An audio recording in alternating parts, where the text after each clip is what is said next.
So today in RetroCore we're going to take a look at this Chinese handheld. Now we cover a lot of these Chinese handhelds on the show, and I like to call it the crap from China section. Now this particular unit cost 970 yen. Now just to give you a little bit of a perspective on how cheap that is, your average Big Mac meal in McDonald's is going to cost you about 600 yen. Or for 900 yen you can probably buy around about 7 cans of Coke. This is extremely cheap. So how good is the build quality? Well, the casing is very sturdy. It certainly doesn't creak. It's well put together, and behind this little screw we got the lithium battery.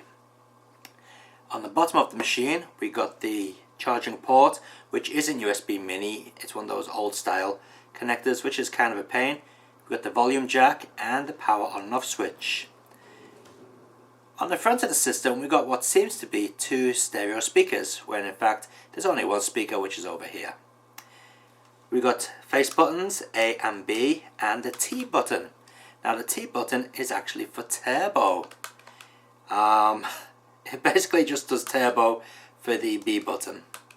We got a start and pause up here, a reset, and this dial, which is actually the D-pad. Now the buttons themselves are really well done. They have really good feedback to them. They spring back up when you press them. They feel really nice. But the D-pad is a sack of crap.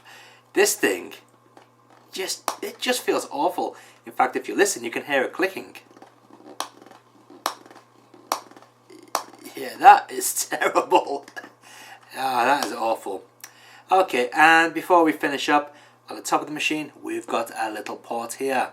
Now what can that port be for? Well, of course it's for TV out, and the machine does come with this little composite video cable here, and a power brick which is multi-voltage, 110 to 240 volts, which of course ends in that weird looking USB port. Well, I'm going to say it's kind of like old school USB. I'm sure it's got a proper name, but I don't know what it is.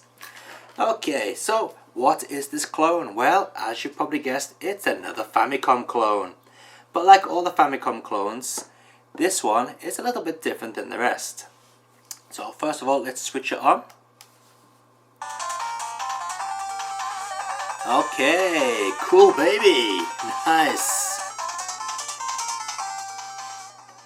As you see, the volume control is pretty responsive.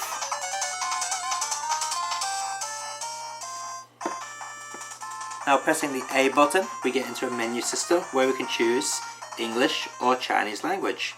So of course we're going to go with English. Oh, you got to press start. And then we have a list of the games.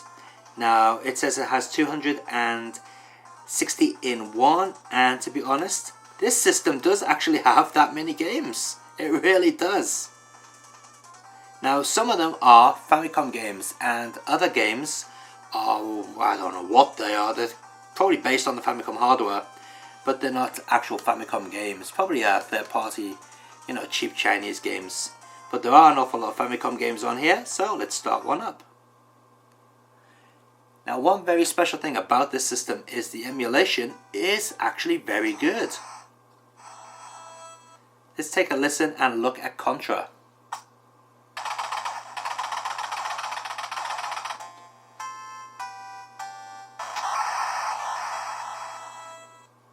Now I am actually playing this upside down. I'm looking in the viewfinder, which is going to be pretty tricky to play. Let's pause.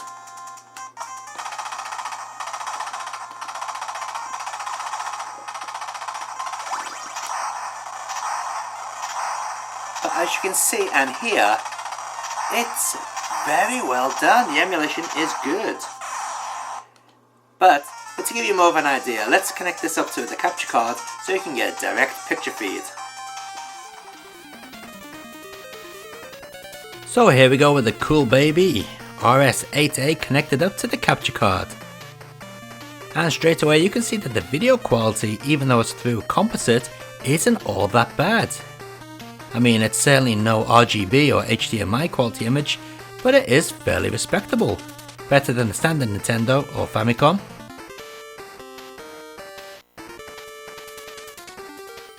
Okay, so let's take a look at the first game. This is Teenage Mutant Ninja Turtles Tournament Fighter, a game which I didn't even know was on the NES or Famicom.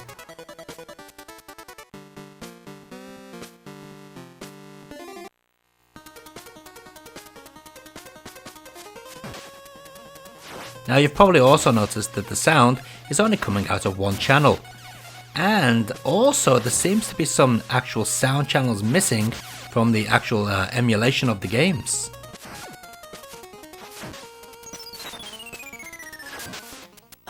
As you can hear right now while playing Mario, there's some instruments which should be there but they're completely missing.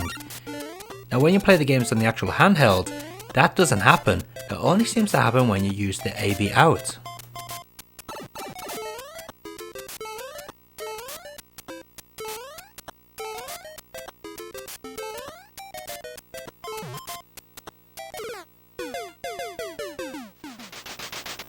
Another problem which you get when you use the AV out is if you excessively move the actual handheld console, which you will do because it's a handheld, the connection between the console and the cable isn't that good, as you can see here on this Legend of Kage footage. Sometimes the picture may lose a bit of picture quality fidelity. You also get a bit of crackling on the sound as well. So if you are going to use the video out, you do need to keep yourself pretty still, to be honest, otherwise you're going to end up with video quality issues. Again, those missing audio channels are painfully obvious when playing Double Dragon.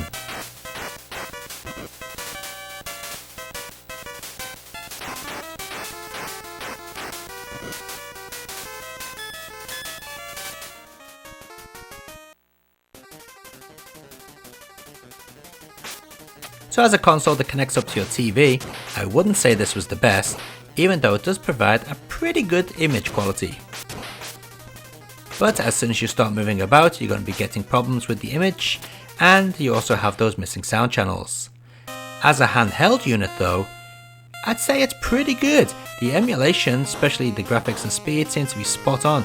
The sound seems to be working fine when played through the actual console, and the actual screen on the console is fairly good as well.